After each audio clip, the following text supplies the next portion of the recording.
Is the Fed done hiking rates? Hi, everyone. Welcome to the Real Vision Daily Briefing. With me today is Andreas Steno Larsen, founder of Steno Research and senior markets editor here at Real Vision, and Darius Dale, founder of 42 Macro. Hi, gentlemen. Hey Maggie, Hi, what's Meg. up, Andreas? I got a dream team here today. Just a reminder to everybody before we jump in, this is an extended daily briefing. Lucky us. So we're going to go for an hour today. If you want to stay with us for the entire time and participate in the questions in the second half, you need to be a member. So scan that QR code and jump on the trials we have going. So we had Federal Reserve raise Fed funds rate another 25 basis points as expected. I mean, not a lot of fireworks out of this one, but Darius, what did you make of the press, what we heard from Jerome Powell, the chairman in the press conference? Yeah, that was a lot of waiting around to hear a lot of nothing, unfortunately. I mean, I think the only thing we actually learned as investors from the press conference and the statement was that September is live and that there's a possibility that they can continue quantitative tightening while cutting interest rates next year. But I don't think we really need to worry about that as market participants today. Yeah. Patient as well as resolute, right? It's the same message they've been banging on about. Andreas, anything catch your eye? And we should point out, it's not just the Fed this week. We also have the EC. We had Canada. They hiked. We have the ECB and the BoJ coming up as well. Yeah, I mean, if you look at the press release, first of all, I think they changed one sentence and one sentence only.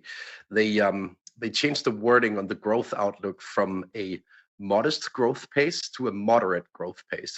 And I simply had to look that up in the dictionary since I'm not a native speaker. And apparently, moderate is a slightly more optimistic word than modest. That's about as much detail as we got from the Federal Reserve today. But I guess on the margin, you could argue that they are slightly more upbeat than in June. And therefore, I'm not overly convinced that this was the last rate hike. Mm. Okay. What about either of you expecting anything more interesting from the ECB or the BoJ? Yeah, well, from my perspective, the data in Europe has soured pretty significantly in the last sort of intermeeting period between the ECB's last rate hike. So I really want to see how Lagarde's tone might change. Recall the last few times we've heard from her, she's been extremely hawkish, much more hawkish than Powell has been. I want to see if the growth data really starts to change her mind, or if they're narrowly focused on inflation still. I tend to agree with that, Darius. First of all, if we look at the growth data in Europe, we are now clearly in contraction territory for a couple of the big countries, France and Germany, to mention a few. And that is a game changer relative to just a few months ago. And on top of that, if you look at the preferred recession model of the European Central Bank, a model that uses the growth of money in real terms, so the growth of euros adjusted for inflation, and a so-called term spreads or a yield curve measure, the probability of a recession is now as close to 100% as it gets, meaning that we are probably already in a recession in Europe. So I'm more convinced that the European Central Bank is close to pausing compared to the Federal Reserve here. And the question is whether they dare saying so tomorrow. We need to remember that it is one of those in-between meetings where they don't update their staff projections, meaning that they have less confidence in the outlook, and typically they kick the can down the road on such a meeting. But they may decide not to tomorrow, because I think the outlook in Europe is deteriorating in a pace that will essentially warrant another stance from the European Central Bank very soon. Yeah. And one final thing I'd say, you also mentioned the BoJ on Friday, Maggie. This is also going to be another snooze fest from the perspective of financial markets. But from our perspective, they're going to revise up their inflation targets. They have to. But the reality is, I think the meeting that's most likely to be live over the next, let's call it 3 to 6 months for the BoJ, will be the October 31st meeting. At the end in September, their price subsidies for fuel and energy and certain food items, they actually lapse. And so if they decide to let them lapse completely, we're going to see another surge higher in Japanese inflation. So it may be the case that in addition to an additional interest rise in their inflation forecast in October, they might actually have to tweak yield curve control. If they don't do it then, they're probably not going to do it at all. Interesting. All right, mark your calendars, everyone, October, because this is a thing we've all been waiting for, and it hasn't happened. Okay, so somebody put in the chat, nothing burger from the Fed today. That probably sums it up. But let's talk about something that is more consequential, and that is, it really sounds like inflation is going to be key here. And there is a lot of disagreement about the outlook, about what's happening. I would say for inflation, for the economy, right? We're back to soft landing, no landing, hard landing, and everyone's all over the map. So, Andreas, I'd like both of you to kind of give us your macro outlooks. I know you both have some awesome charts too, but Andreas, sort of give us your setup. What are you thinking about in terms of those really important conversations about growth and about inflation? I think the interesting thing here right now is that we get more and more signs that the sort of cyclical part of the economy is picking up right now in the US. At least that's what the market is telling us. You should not always trust the market, but the market seems like it has sniffed out something here when it comes to the cycle in the US. If we look at commodities, they try to rally higher here, which is typically a sign of a cyclical upturn or a positive mood in the cyclical part of the economy. If you look at the US dollar, it's weakening. That's also typically something that you will experience amidst a positive rebound in the economy. Cyclical equities are starting to move as well, everything from industrials to materials, etc. So it's kind of an interesting backdrop if you look at the economy from a market perspective. And I think it's the big question for the Fed right now, whether this cyclical part of the economy, everything that is very interest rate sensitive, so energy, industrials, materials, if we see a pickup in that part of the economy, it may end up in a very tricky situation for the Fed in a few months from now, because it also means that goods inflation will start rising again. And if we look at headline inflation right now, we just got below 3% in the June report, but we have some extremely harsh base effects to combat over the next couple of months here. And I actually have a great chart showing that. I think it's chart number 5, Brian.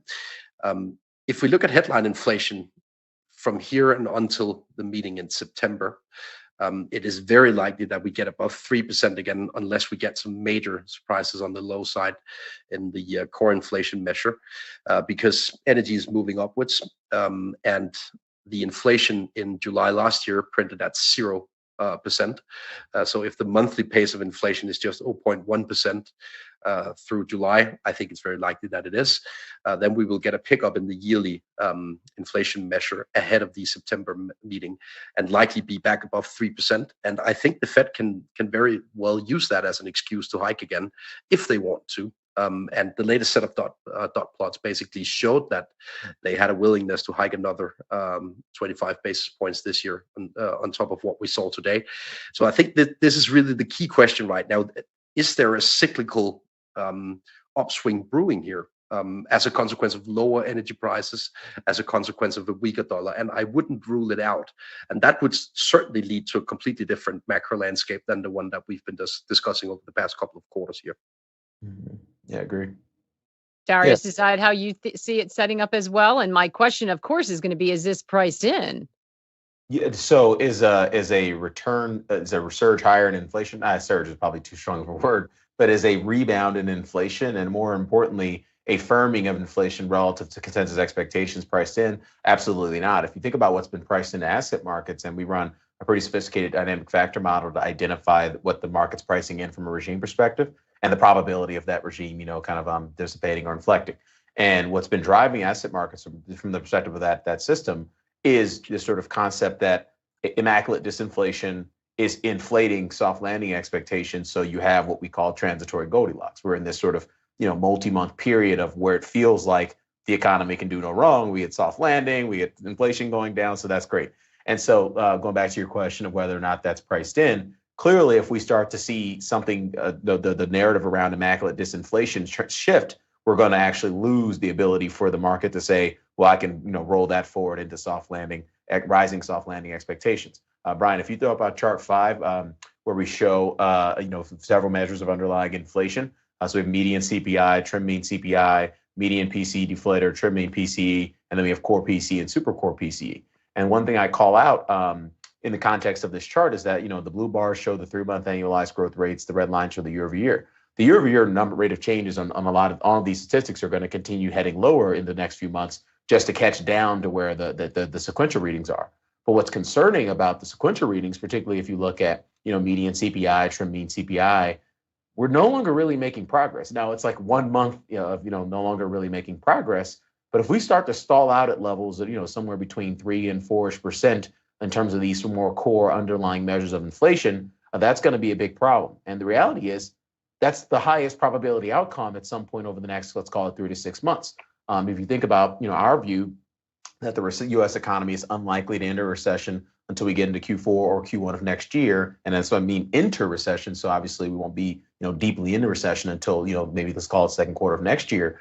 If you go to slide 4, Brian, where we show our Hope Plus side framework on business cycle dynamics, it's very likely that between now and let's call it second quarter of next year, at some point we're going to see inflation kind of bottom out and become sticky again. And the reason for that is that it's very unusual to have observed as much immaculate disinflation in the economy as we've seen to date.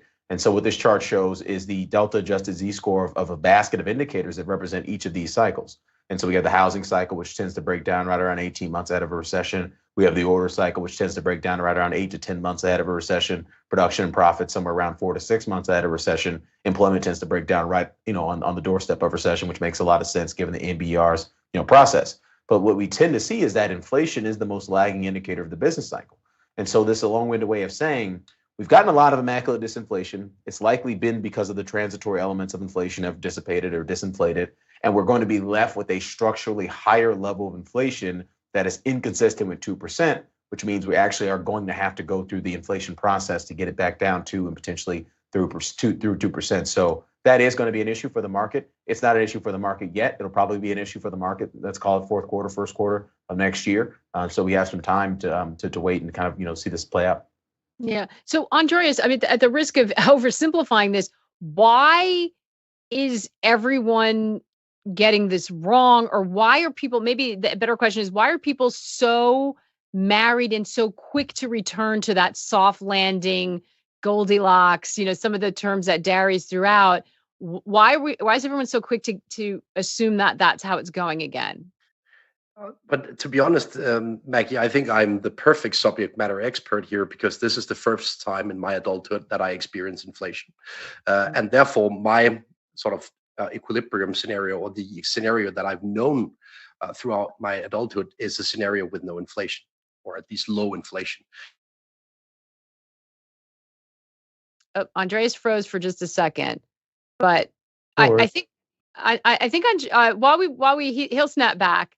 As you know, he's off vacationing. Although, if this is what you call Andreas's vacation, I feel like Darius should say, "Oh, there, he's back."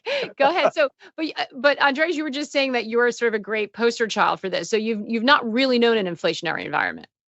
No, exactly, and that is why my sort of equilibrium state is a state of no inflation. That's the only thing I've known, and I think a lot of participants in global markets kind of look at the past, say 10 to 15 years for a playbook when stuff like this happens, and you don't have a playbook, and that's the big issue here. And I guess the overarching discussion now is whether something has changed for good as a consequence of the pandemic. I'm not overly convinced myself that we will enter say a decade of higher inflation than usual, but it remains to be seen. I mean, if we look at for example, the broad supply of money right now, both in US dollars and euros and sterling, it is essentially down versus a year ago. So there are fewer dollars around, there are fewer euros around. And at least if you could look at it from a textbook perspective, that should lead to much less inflation, maybe even negative inflation down the road. And on my most pessimistic indicators, we will actually enter deflation next year, but I think it's still too early to call it. And I agree with Darius that there are some signs of the cycle of inflation picking up into 2024 again. So I'm caught between a rock and a hard place, and I'm very, very short-term in all of my trading right now as a consequence of it. Yeah, interesting. I mean, you could also say it's recency bias, right? I mean, some people have never known it, and some people it's just been so long that that's the trade. Darius, are we do you buy into that idea that things are different and that the way we measure inflation is flawed? Because you hear that as well. Or do you think that this is just the time needed, the time lags are just longer maybe this time around?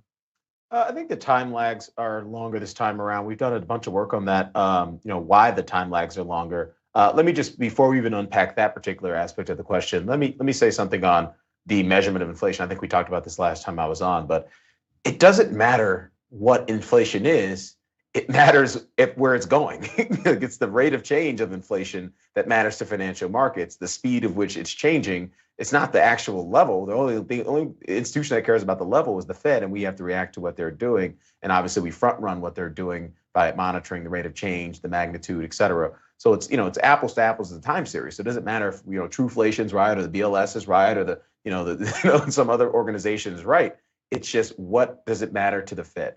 And so, and shifting back to the second half of your question, which is, have the long and variable lags of monetary policy sort of gotten longer in this particular cycle? I think they have. There's a few reasons why I think they have.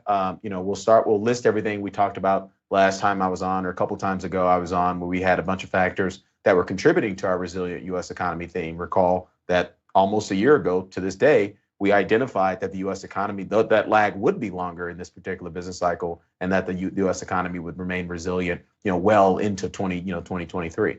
It's looking like 2024 now.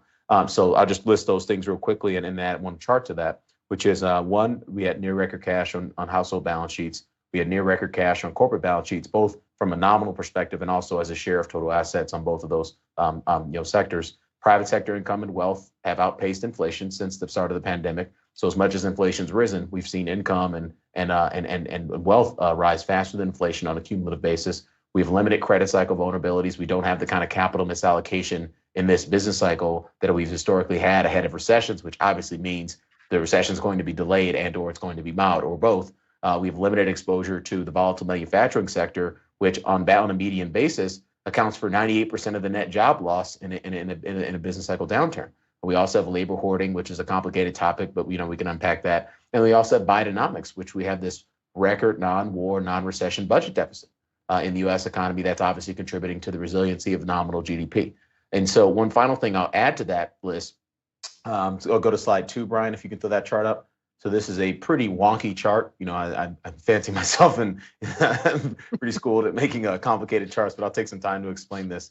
So what this chart shows, the blue line in the top panel shows the basis point spread between the yield on the U.S. corporate credit aggregate index and minus the coupon. And so right now the yield is 157 basis points wider than the coupon. The last time we had such a large spread in this indicator, the red line, which is the Lobach-Williams estimate of R-star, which is the neutral interest rate, was somewhere around, let's call it 2.5%. The next panel in this chart shows that same corporate credit index, U.S. corporate credit index, and we show the duration of that index at right around 7.4 years. And the last time we've had it this high, it was the late 70s when the R-star was somewhere around 4 to 5%. You go down to the third panel in this chart, so we're showing the same analysis as we showed in the top panel relative to the mortgage-backed securities. So we're going from corporate tech credit to, let's call it household credit here. And the spread between the yield and the coupon on the mortgage index is 192 basis points. It hasn't been that wide since the 80s. Going back to the R-star discussion, R-star was somewhere around 3.5 to 4% back then. And then finally, the duration on the mortgage-backed security index is right around 6.4, and R-star was somewhere around 3 to 4. And so that's the long-winded way of saying two things. One, both the private sector, both consumers and corporates, have termed out their liabilities, and so that the tightening of monetary policy that we've experienced thus far hasn't really affected them because they have these longer-term loans and leases, et cetera. And secondarily, because of that spread is so wide, it's probably causing a lot of stasis in terms of the issuance of new credit and the financing of new home purchases. Right. And so there's it's like a double whammy of why monetary policy from an interest rate perspective has been so ineffective. It'll eventually become effective. Eventually, these loans will come due and they have to refinance at higher rates. It just means the process is taking longer, and it's allowing all those resilient economy factors that we just listed to, kind of fester and contribute to economic resilience. Yeah, which is not a bad thing necessarily. I mean, this is what you could argue is part of the soft landing, because if that rolling process is spread out and the rug isn't pulled from everyone at the same time, it's a lot more manageable, right? 100%. Yeah, you're absolutely right. That's why the probability of a soft landing, in my opinion, is higher than the probability of having a recession in the very near term. I still think a recession is the modal outcome, but a probability of having a soft landing is higher than the probability of waking up tomorrow and the U.S. economy being in a recession. Andreas, this is probably why your speaks to your meme of the day, right? Should we roll that out? Yeah, let's do it.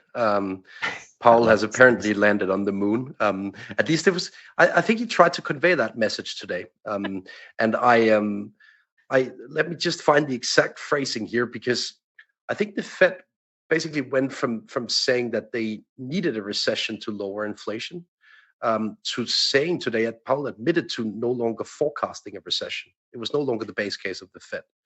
And they've went from one scenario to the other in under a year here. And to me, that is a consequence of the Fed being much more upbeat today on bringing inflation down without having to completely kill the labor market to get there. And I actually think that the most recent data suggests that there is a chance, to quote Jim Carrey here. And I honestly think that the probability has risen for such a scenario over the course of the past two or 3 months here. And that is probably also why the Fed is starting to acknowledge this scenario to a larger extent, and started to sound more upbeat on the actual possibility of creating a soft landing. It is not the standard scenario to expect given what we see in the yield curve right now, but you shouldn't rule it out.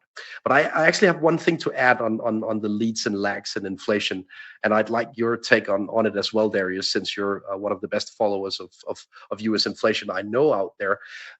If we look at inflation right now, it is basically mostly made up by the rent of shelter cost. If we leave the rent of shelter aside, or we set it aside, inflation is already gone.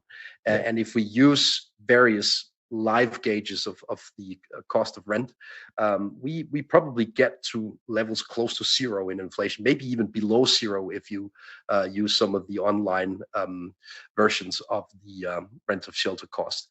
So the big question is whether the Federal Reserve is constantly late as a consequence of the rent of shelter category. I don't really have a strong opinion on it myself. As a client of mine repeated on the chat when I shared the chart of Powell's favorite inflation measure, so services X shelter, thank God I'm homeless, was his response to that, because obviously you need to take the cost of living into account also when it comes to the rent of shelter, right? So what do you make of it, Darius? Do you think the Fed is late to the party, both on the way up and on the way down as a consequence of this category? Yes, 100%. Great. But one phenomenal, kind of setting up that question. I think you are also one of the world's best at this as well. So I appreciate the compliment. I will say, yes, and I think it's on purpose.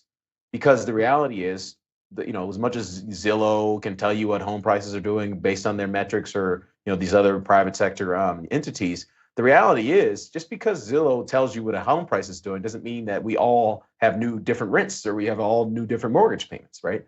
So this process of the inflationary impulse in the economy taking its way to, taking some time to kind of filter through the actual economy is something that is real. It's a real tangible thing, and it's why the BLS measures inflation the way they do. It's why the BEA measures inflation the way they do. I agree with you, and I would push back a little bit on your client the commentary, because inflation has really gone back to 2% or even below 2% in some respects. When you kind of exclude these more lagging indications of inflation, and they're not lagging. They just haven't happened yet, but we know they're going to happen once people's leases renew and their mortgages, they change mortgages and things of that nature. And so, the reality is, if you look at CPI, we got this data a couple weeks ago. On Friday, we'll get the PCE data, the commensurate PCE data. If you look at core services or super core PCE, so core services X housing for CPI, that number is at 1.4% 3-month annualized in June. 1.4%. We're at 3.8% 3-month annualized in super core PC inflation, that same measure, but that number is going to go way down on Friday, because it tends to track the CPI statistic pretty closely. So I think, it's from the perspective of the very leading indicators, the leading edge, the vanguard of inflation statistics, it's likely that we have gotten back to 2%. The reality is, however, if we don't go into a recession and the labor market continues to, remove, slack, by obviously hiring more and more people, and that's the nature of this business cycle process. Eventually, those numbers that are 1.4 or something, a little bit higher for PCE, those numbers are going to prove to be unsustainable, and we're going to start to tax the economy and really drain slack and really tax the supply base of the economy again, and that could be a 2024 story if we do in fact have a soft landing. Now, again, I've been on record here. I don't think a soft landing is the highest probability outcome, but I do think it's a higher probability than a near-term recession. And if the soft landing becomes the actual outcome, i.e., we actually do wind up soft landing at some point in the first half of next year, then we're going to see supercore CPI, supercore PCE, core PCE really get firm and start to accelerate again. And that process may actually happen sooner rather than later. Yeah. Super interesting. I want to read a comment that someone put here because it's been interesting to watch. So G Media says, the only thing I say is that no macro analyst would have suggested 2 years ago that with 5% rates and QT, the S&P would be so close to an all-time high. And it is true, 11 rate hikes, highest level for interest rates in 22 years. And we have the S&P 500 up 19% year to date, NASDAQ 35%, and they've inched back a little. Dow closing in on like one of its longest winning streaks ever. It has been very hard for people to wrap their head around. I don't think anybody would have predicted that had happened. I would have predicted it a year ago, or 2 years ago. But a year ago, we said the economy was going to remain resilient and everyone was going to be wrong on the recession view. Right. So I'll take half credit for that. Right. I'll take half credit for that. So we have a lot of questions coming in. I just want to mention to everybody too, by the way, if you haven't seen it, Meta out after the close, 11% jump in revenue. The stock was, I haven't checked in the last couple of minutes, but it was up. They must have said something they didn't like. I think it's only up 1%. No, it's up 4% after hours. So it's moving around a little bit. So the conference call may be happening. Obviously, we'll unpack that. Want to talk a little bit more about the stock market, what looks vulnerable, what you like, both of you, as we sort of wrap our head around how the rest of this year may play out. We are up on the half-hour mark, though. So as we mentioned, if you want to continue with us, if you want to get your questions in, you need to be a member. We're going to swap over to members only. So scan the QR code, jump on a trial, and join us. We do this every week, and we'd love to have you along for the whole thing.